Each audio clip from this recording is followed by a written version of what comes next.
नमस्कार, मी Geeta Kulkarni. Soulful connections with गीतामध्ये आपणा सर्वांचं हार्दिक स्वागत करते.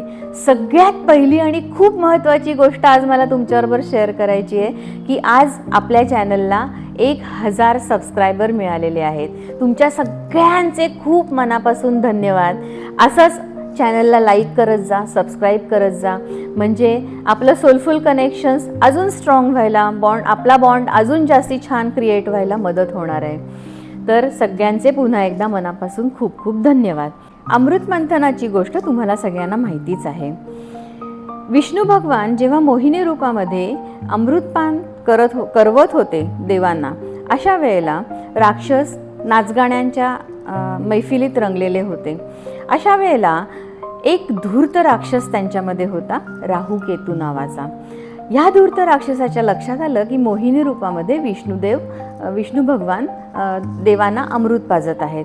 हळूच कण राक्षसांच्या रांगेमधनं देवांच्या रांगेकडे प्रस्थान केलं आणि तो देवांच्या रांगेमध्ये येऊन बसला. जेव्हा त्याची वेळ आली अमृतपान करण्याची, तेव्हा विष्णू भगवानांच्या पण लक्षात आलं की अरे, हा कोणीतरी दुसरा दिसतोय, हा काही देव नाही आहे, हा राक्षसांमधनं कोणीतरी इथे येऊन बसलेला आहे. आणि तोवर त्याला अमृत दिलं गेलेलं होतं. त्यांनी ते अमृत प्यायलेलं पण होतं. त्याचं अमृत गळ्यापर्यंत पोचत नाही तोच तोवर मोहिनी अवतारातील विष्णूंनी विष्णू रूपात आले भगवान, आणि त्यांनी स्वतःचं सुदर्शन चक्र काढून राहू केतूचं मुंडकं शिर उडवलं. अशा वेळेला त्याचं जे त्यांनी अमृतपान केलेलं होतं ते फक्त गळ्यापर्यंतच पोचू शकलं, त्याच्या धडामध्ये काही गेलं नाही.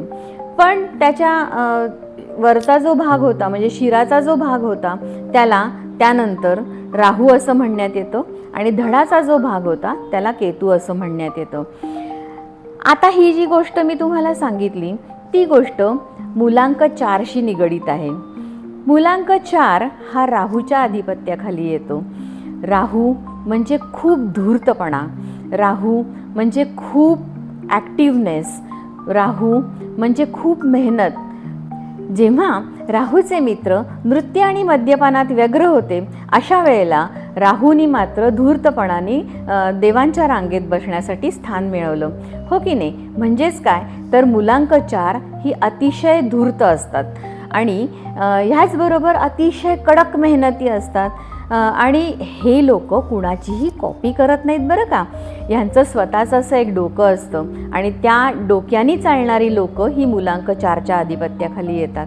आता मूलांक 4 म्हटला की प्रचंड मेहनती, प्रचंड एकदम म्हणजे खूप स्ट्रेट फॉरवर्ड चालणारा, आपलंच लाईफ आपल्या मार्गाने जगणारा अशी ही व्यक्ती असू शकते.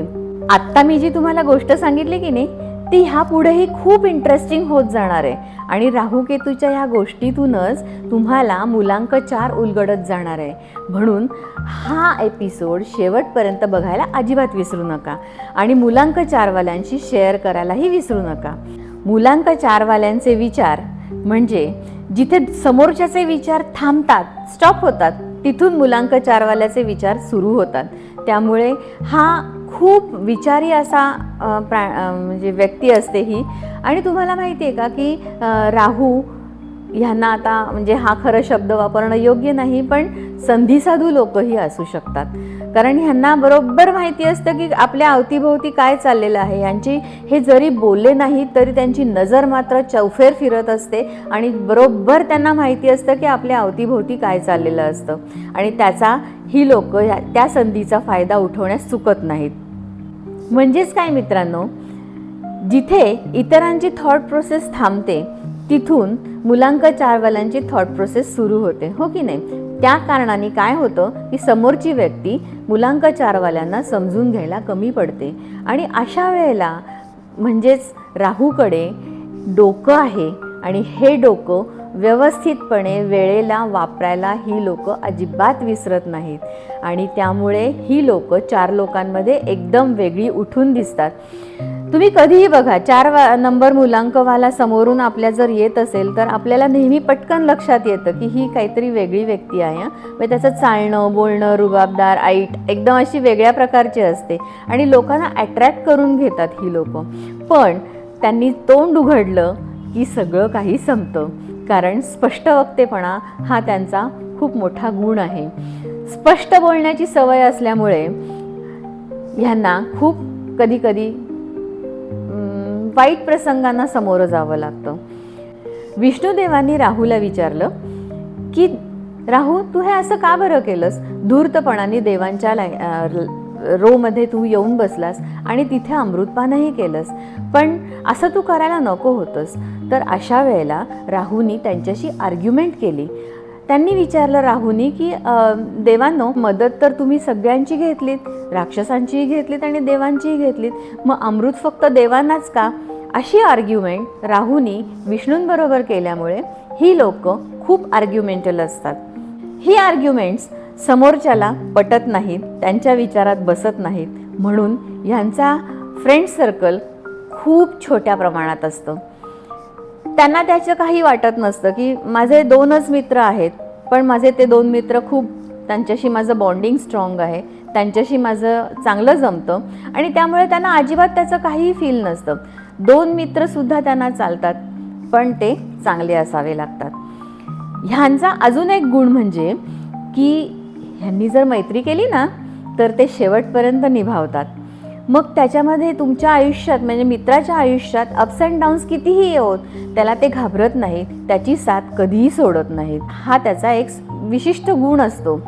पण एक मात्र आहे बरं का, की जर तुम्ही त्यांच्याशी वैरत्व स्वीकारलं तर ते वैरत्वात सुद्धा कडी करतात. अगदी ते सुद्धा शेवटपर्यंत न्यायला मागे पुढे पाहत नाहीत. त्यामुळे यांच्याशी तुम्ही नरोवा कुंजरोवा असं जर राहिलात तर जास्ती चांगलं. कारण ही व्यक्ती, या व्यक्तीकडे, त्या मुलांक 4वाल्यांकडे डोकं असल्यामुळे ते कायम डोक्याचा वापर करतात. आणि मगाशी जसं मी सांगितलं ना की त्यांची अशी स्वतःची एक स्पेशल थॉट प्रोसेस असते आणि त्या थॉट प्रोसेसमुळे आहे ना ती लोक सगळ्यांच्या वर कडी करण्यात यशस्वी ठरत असतात. मुलांक 4वाली लोक शक्तीपेक्षा युक्ती श्रेष्ठ या तत्वावर चालणारी असतात. त्यामुळे ना हे यांच्या लाईफमध्ये रिस्क टेकर कधीच नसतात. त्यांना एक एज्युकेशन कंप्लीट झाल्यानंतर एक सेफ लाईफ जगायला आवडतं. जसं की राहूने अमृतपान करायला का बरं गेला? राहू अमृतपान करायला का बरं गेला? तर त्याला माहिती होतं की माझं पुढचं लाईफ अमृतपान केल्याने खूप छान जाणार आहे, सेटल होणार आहे, मला देवत्व मिळणार आहे. यासाठी त्यांनी ते कष्ट घेतले. त्यांनी त्याचं डोकं वापरून मित्रांच्या बरोबर न राहता स्वतःचं असं वेगळं काहीतरी अस्तित्व त्यांनी दाखवून दिलं. तसंच मुलांक 4वाली लोक जी असतात ती एज्युकेशन कंप्लीट झाल्यानंतर स्वतःचं एक सेफ जॉब स्वीकारणं, स्वतःच्या आवडीच्या गोष्टींमध्येच आपलं करिअर बनवणं किंवा तो जॉब कंटिन्यू करत राहणं, तिथे एक एक पायऱ्या वर चढत जाणं, ह्या ज्या गोष्टी आहेत त्या अगदी छान पद्धतीने पुढे करत राहतात. त्यामुळे मुलांक 4वाली लोक ही रिस्क टेकर नसतात आणि ते स्वतःच्या डोक्याने स्वतःचं लाईफ सेटल करण्यात खूप हुशार असतात. पण मित्रांनो, एक सांगू, मुलांक 4वाल्यांच्या आयुष्यात मात्र अप्स अँड डाऊन्स खूप असतात. ह्यांचा आलेख कधी खूप हाय असतो तर कधी खूप लो असतो. अशा प्रकारे आयुष्यात अप्स अँड डाऊन्स ह्यांच्या भरपूर असल्यामुळे कधी कदाचित हे म्हणजे म्हणतो ना आपण की अपसेट दिसतात तुम्हाला किंवा कधी खूप खुशही असतात. म्हणजे ह्यांना थोडक्यात म्हणजे थोडंसं मूडी म्हणायला हरकत नाही. राहूच्या आधिपत्याखाली येणारा मुलांक 4, थोडक्यात म्हणजे त्यांची व्याख्या मी अशी सांगेन की ही लोक ऊपर से सख्त अंदर से नरम अशा प्रकारचे असतात. आता हल्ली मे महिन्याचा सीझन आहे, एप्रिल मेचा सीझन चालू आहे, तर तुम्हाला मी छानसं फणसाचं उदाहरण देईन. फणसाला वरून जसे काटे असतात, आपल्याला बघताना वाटतं की अरे हे काटे मला टोचतायत, पण आतलं जेव्हा आपण ते गर खातो तेव्हा आपल्याला किती आनंद मिळतो. मला तर बाबा फणस खूप आवडतो. तुम्हाला आवडत असेल तर नक्की खाली कमेंट करून सांगा की मला फणस आवडतो की नाही. कारण मुळात फणस ही एक अशी वस्तू आहे ना की महाराष्ट्रात, कोकणात राहणाऱ्या प्रत्येक व्यक्तीला ही गोष्ट आवडते. कोकणातला माणूससुद्धा असाच म्हटला जातो, हे की नाही? कारण फटकन बोलणारा, फटकन हे करणारा. पण ते सगळेच मुलांक 4वाले असतात असं नाही बरं का. फणसासारखी असणारी ही माणसं आतून ऊपर से सख्त अंदर से नरम, ही लोक आहे ना खूप वक्तशीर असतात. ह्यांना डिसिप्लिन्ड लाईफ जगायला खूप आवडतं. ह्यांचे मित्र जरी कमी असले तरी ह्यांना स्वतःच्या फॅमिलीत खूप इंटरेस्ट असतो. आपल्या अवतीभोवतीचे नातेवाईक ह्यांच्यावर त्यांचं जास्ती प्रेम असतं. ज्या लोकांशी त्यांची मगाशी मी तुम्हाला सांगितलं की जसं मित्रांबरोबर त्यांचं रिलेशन असतं की तू जर माझ्याशी चांगलं वागलास तर मीही तुझ्याशी चांगलं वागणार, हा सरळसोट त्यांचा व्यवहार असतो. तसंच नातेवाईकांच्या बाबतीतही त्यांचं असतं की तू माझ्याशी वाकड्यात तर मी तुझ्याशी वाकड्यात, तू माझ्याशी चांगला तर मी तुझ्याशी चांगला. त्यामुळे ह्यांच्या अवतीभोवती नातेवाईक मंडळी असतात, पण थोडीशी जरा दुरी राखून असतात. पण सगळ्यात महत्त्वाची गोष्ट म्हणजे ह्यांची जी कोर फॅमिली असते ना, म्हणजे नवरा असेल किंवा बायको असेल किंवा मुलं असतील, ह्या फॅमिलीवर अत्यंत प्रेम करणारी ही माणसं असतात. त्यांना जरा जरी काही हर्ट झालं तरीसुद्धा त्यांना ते सहन होत नाही. ह्या लोकांचं फॅमिली लाईफसुद्धा खूप मिसअंडरस्टँडिंग असतं आणि अशा वेळेला जसं जसं त्यांचा संबंध म्हणजे एकमेकांबरोबर राहणं खूप वर्षाचं होतं, त्याच्यानंतर हळूहळू एकमेकांना समजून घेण्याची त्यांची प्रोसेस सुरू होते. आणि जेव्हा मुलांक 4चा स्वभाव घरातल्या लोकांना समजतो तेव्हा ते त्याला समजून घेण्याचा प्रयत्न करत असतात. त्यामुळे मुलांक 4वाल्याला नेहमीच सुरुवातीला एका स्ट्रगलला सामोरं जावं लागतं. फॅमिलीशी थोडासा बॉन्ड कमी होण्यामागे अजून एक कारण असतं, ते म्हणजे ते स्वतःला कर्माला इतकं गुंतवून घेतात की एखाद्या घोड्याप्रमाणे स्वतःला त्याच्यामध्ये बांधून ठेवतात की म्हणजे आपण म्हणतो ना हॉर्स पॉवर, तेवढी त्यांची तिकडे छानपैकी तिथे ते कामामध्ये स्वतःला गुंतवून घेतात. मग त्याच्यापुढे त्यांना फॅमिली लाईफ म्हणजे माझं कर्म पहिले मग फॅमिली असाही थोडासा ह्यांचा स्वभाव असू शकतो.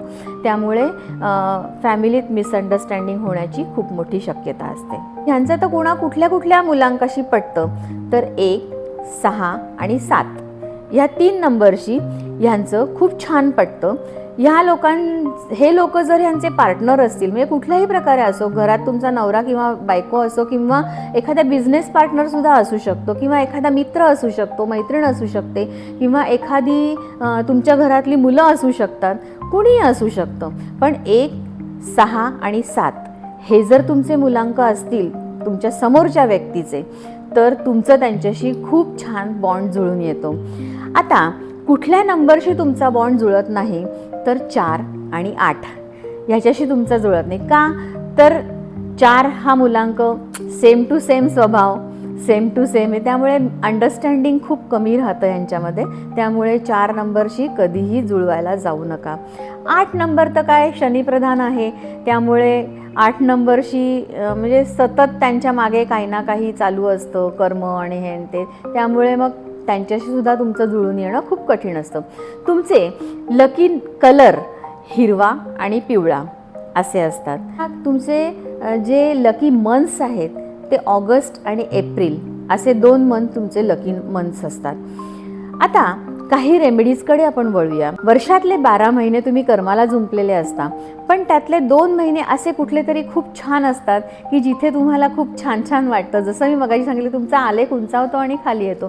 तो उंचावणारा आलेख तुमचा कुठल्या महिन्यांमध्ये जास्ती असतो तर तो एप्रिल आणि ऑगस्ट या 2 महिन्यांमध्ये तुमचा आलेख खूप उंचावलेला असतो. तर हे नोट डाऊन करून घ्यायला हरकत नाही किंवा परत आमचा व्हिडिओ बघायलाही हरकत नाही. आणि यानंतर आता मी तुम्हाला काही रेमेडीज सांगणार आहे. तर सगळ्यात पहिली गोष्ट, तुमच्या शरीरावर कुठेतरी चांदीची एकतरी वस्तू परिधान करा. पाहिजेल तर तुम्ही अंगठी घाला, पाहिजेल तर तुम्ही पेंडंट घाला किंवा चांदीची चेन घाला, पण तुमच्या शरीराला चांदीचा स्पर्श होणं खूप गरजेचं आहे. दुसरी रेमेडी, तुम्ही डार्क कलर अवॉइड करा आणि लाईट कलर परिधान करायला सुरुवात करा. तिसरी रेमेडी, तुम्ही पशुपक्ष्यांना खायला घालत चला. आता उन्हाळ्याचे दिवस आहेत, तर उन्हाळ्याच्या दिवसांमध्ये तर तुम्ही पशुपक्ष्यांना खायला म्हणजे पाणी तर ठेवतच असतो आपण, पण पशुपक्ष्यांना खायला देणं हेही तुमच्यासाठी खूप योग्य ठरेल. आता सगळ्यात महत्त्वाची आणि शेवटची गोष्ट तुम्ही लक्षात ठेवायची आहे की लोकांना नाही म्हणायला शिका. कारण मगाशी जसं मी तुम्हाला सांगितलं ना की लोक तुमच्या खूप हार्डवर्किंगचा गैरफायदा घेऊ शकतात, त्यामुळे लोकांना नाही म्हणायला शिका. हे जर तुम्ही केलं ना तर तुम्हाला खूप छान फळ मिळणार आहे. मुलांक 4वाल्यांनो, तुम्हाला कसा वाटला आजचा एपिसोड हे मला नक्की खाली कमेंट करून सांगा. माझा channel soulful connections with Geeta like subscribe करायला विसरू नका. आत्तापर्यंत जसं प्रेम दिलं तसंच प्रेम ह्यापुढेही मला मिळत राहो अशी सदिच्छा मी व्यक्त करते आणि आजचा एपिसोड आपण इथेच थांबवूया. धन्यवाद.